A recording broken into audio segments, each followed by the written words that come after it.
हरे कृष्णा दोस्तों दुनिया में कुछ लोग ऐसे भी हैं जो परमात्मा को नहीं मानते, उसके अस्तित्व को नकार देते हैं। ऐसे ही कुछ लोगों से मेरी बात हुई। उनसे पूछा, आप परमात्मा को क्यों नहीं मानते? तो उनका कहना था कि हमने कभी उसको देखा ही नहीं। अगर कोई चीज़ होती है तो दिखाई देती है, परमात्मा होते तो दिखाई देते। तो मैंने कहा, दिखाई तो हवा भी नहीं देती, तो क्या आप उसके अस्तित्व को भी नकार दोगे? तो वे बोले, हाँ, हवा दिखाई नहीं देती परंतु फील तो होती है ना। दोस्तों, इस बात पर मैं बोलना चाहती हूँ कि यदि आपने परमात्मा को देखा नहीं है या अनुभव नहीं किया है तो वास्तविकता यह नहीं है कि परमात्मा नहीं है, बल्कि आपके लिए वास्तविकता यह है कि आपको पता नहीं है कि परमात्मा है या नहीं। क्योंकि सच को बिना जाने, बिना समझे, बिना सच की खोज किए आप उसके अस्तित्व को नकार नहीं सकते। जैसे कि आपने अपने परदादा को कभी नहीं देखा और ना ही कभी महसूस किया, तो क्या आप यह कहोगे कि वह थे ही नहीं? क्या उनके अस्तित्व पर सवाल खड़े कर सकते हो? नहीं ना, क्योंकि उसका सबसे बड़ा प्रमाण आप हो और आपका होना ही उनके अस्तित्व का प्रमाण है। क्योंकि यदि आपके परदादा नहीं होते तो आपके दादा नहीं होते, और आपके दादा नहीं होते तो आपके पिता नहीं होते, और आपके पिता नहीं होते तो आप नहीं होते। अतः आपका होना ही उनके अस्तित्व का प्रमाण है। बल्कि मैं तो यही कहूँगी कि आपके परदादा का अस्तित्व था ही नहीं, बल्कि अभी भी है।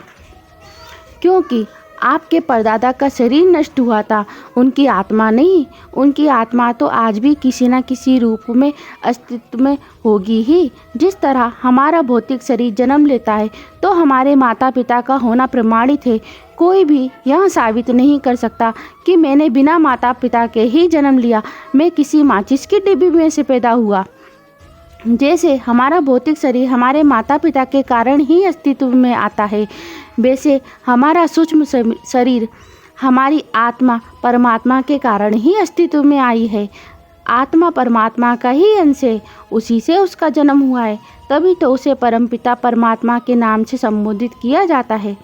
जिस तरह हमारा भौतिक शरीर का होना ही हमारे भौतिक माता पिता के अस्तित्व को प्रमाणित करता है, ठीक उसी तरह हमारे शरीर के भीतर हमारी आत्मा का होना ही परमात्मा के अस्तित्व को प्रमाणित करता है। और ऐसा बिल्कुल भी नहीं है कि हम परमात्मा को देख नहीं सकते या अनुभव नहीं कर सकते। बिल्कुल कर सकते हैं। जैसा कि वाईफाई हर जगह मौजूद होता है पर दिखाई नहीं देता, उसे छू नहीं सकते, पर सही पासवर्ड डालने पर उसके संकेत को देख सकते हैं। महसूस कर सकते हैं कि बिना नेट बैलेंस के भी हमारा मोबाइल किस तरह चल रहा है। परंतु रॉन्ग पासवर्ड डालने पर आपका मोबाइल वाईफाई से कनेक्ट नहीं होता। जिस तरह एक रॉन्ग पासवर्ड आपको वाईफाई से कनेक्ट नहीं कर सकता, ठीक उसी तरह रॉन्ग पासवर्ड आपको परमात्मा से कैसे कनेक्ट कर सकता है। और हम यही गलती करते आ रहे हैं, हर बार रॉन्ग पासवर्ड डालते हैं और इसी वजह से परमात्मा से कनेक्ट नहीं हो पाते, और फिर मान लेते हैं कि परमात्मा तो है ही नहीं। परमात्मा के समीप जाने का रास्ता बाहर कहीं नहीं है, आपके भीतर ही है, आपके हृदय से होकर ही गुजरता है। और जब आप हृदय से होकर अपनी अंतरात्मा तक पहुँचते हैं तो परमात्मा स्वयं आप तक पहुँच जाता है। उससे कनेक्ट होने का सही पासवर्ड आज मैं आपको बताती हूँ। वह है उसके प्रति अटूट विश्वास, निस्वार्थ प्रेम और समर्पण। जब यह पासवर्ड आप अपने हृदय में डालोगे तो आपका उससे कनेक्ट होना 100% तय है, और उसकी मौजूदगी का अनुभव आपको उसी तरह होता है जैसे तपती धूप के बीच में आपको हरे भरे पेड़ के नीचे छाया, शीतल हवा और सुकून अनुभव किया जा सकता है। उसी तरह उसे स्पष्ट रूप से देखा भी जा सकता है, परंतु हमारी यहाँ दो आँखें उसे देखने में सक्षम नहीं हैं। जैसे कि कोरोना वायरस को हम अपनी आँखों से नहीं देख सकते, उसे स्पष्ट रूप से देखने के लिए हमें एक माइक्रोस्कोप की ज़रूरत पड़ेगी।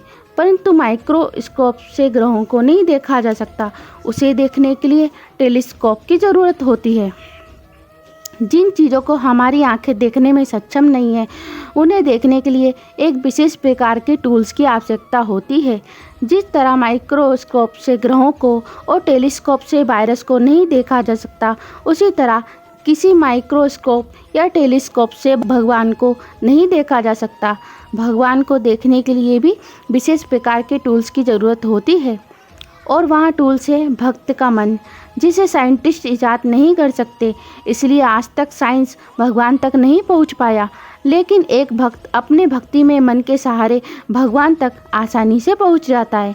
इस बात को सिद्ध करते हुए सूरदास जी के जीवन का एक बहुत ही सुंदर वाक्य मैं आपको सुनाती हूँ। दोस्तों, आप सभी जानते हैं सूरदास जी जन्म से अंधे थे, उन्हें कुछ भी दिखाई नहीं देता था, और सूरदास जी भगवान श्री कृष्ण के अनन्य भक्त थे। कहा जाता है कि सूरदास जी जब भजन गाते थे तो उनके भजन सुनने स्वयं भगवान श्री कृष्ण आते थे और सूरदास जी के सामने बैठकर उनके भजन सुनते थे। एक बार सूरदास जी मंदिर के पुजारी से कहते हैं, वाह वाह, आज मेरे प्रभु पीले वस्त्रों में कितने सुंदर लग रहे हैं। तो पुजारी यहाँ सुनकर चौंक जाता है कि यहाँ तो अंधा है और इसे कैसे दिखा कि आज मैंने भगवान की मूर्ति को पीले वस्त्र पहनाए हैं।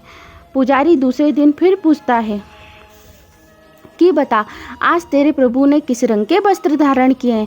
सूरदास जी कहते हैं, वाह, आज तो नीले वस्त्र पहने हैं, कितने सुंदर दिख रहे हैं मेरे प्रभु इन वस्त्रों में। पुजारी हर दिन पूछता और सूरदास जी हर दिन बता देते कि मेरे प्रभु ने किस रंग के वस्त्र धारण किया है। पुजारी सोचता है या शायद मन से ही कोई रंग बता देता है, और संयोगवश वहाँ मेल खा जाता है। एक दिन पुजारी मूर्ति को कोई वस्त्र ही नहीं पहनाता और सूरदास जी से पूछता है, बता, आज तेरे प्रभु ने किस रंग के वस्त्र धारण किए हैं। और सूरदास जी हंसते हुए बोलते हैं कि क्या मेरे प्रभु, ऐसी नौबत आ गई कि आज वस्त्र ही नहीं मिले धारण करने के लिए। पुजारी को यहाँ सुन शक होता है कि हो ना हो सूरदास जी को थोड़ा थोड़ा दिखाई देता है, और ये लोगों को बेवकूफ़ बनाता है कि उसे दिखाई नहीं देता। और पुजारी एक योजना बनाता है कि क्या सच है सामने आ जाएगा। वहाँ सूरदास जी के आने जाने वाले रास्ते पर बीचों बीच एक बड़ा सा गड्ढा करवा देता है और कहता है, देखो, यदि वो अंधा हुआ तो इस गड्ढे में गिर जाएगा, और यदि उसे दिखता होगा तो वो सीधे ना जाकर साइड से इस गड्ढे से बचता हुआ निकल जाएगा। सूरदास जी आते हैं और अंधे होने के कारण उन्हें वहाँ खड्डा दिखाई नहीं देता और वे उस खड्डे में गिर जाते हैं, और जब चाहकर भी उस खड्डे से निकल नहीं पाते तो हृदय से अपने प्रभु को पुकारते हैं, क्योंकि एक भक्त तो मुसीबत पड़ने पर किसी और से सहायता की पुकार ना लगाकर अपने भगवान को ही बुलाता है, और भगवान एक बालक रूप धारण कर उन्हें बचाने आ जाते हैं।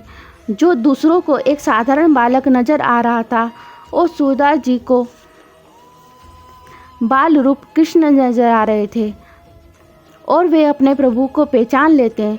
और जब वे हाथ पकड़कर सूरदास जी को बाहर निकालते हैं तो सूरदास जी उनका हाथ ही नहीं छोड़ते।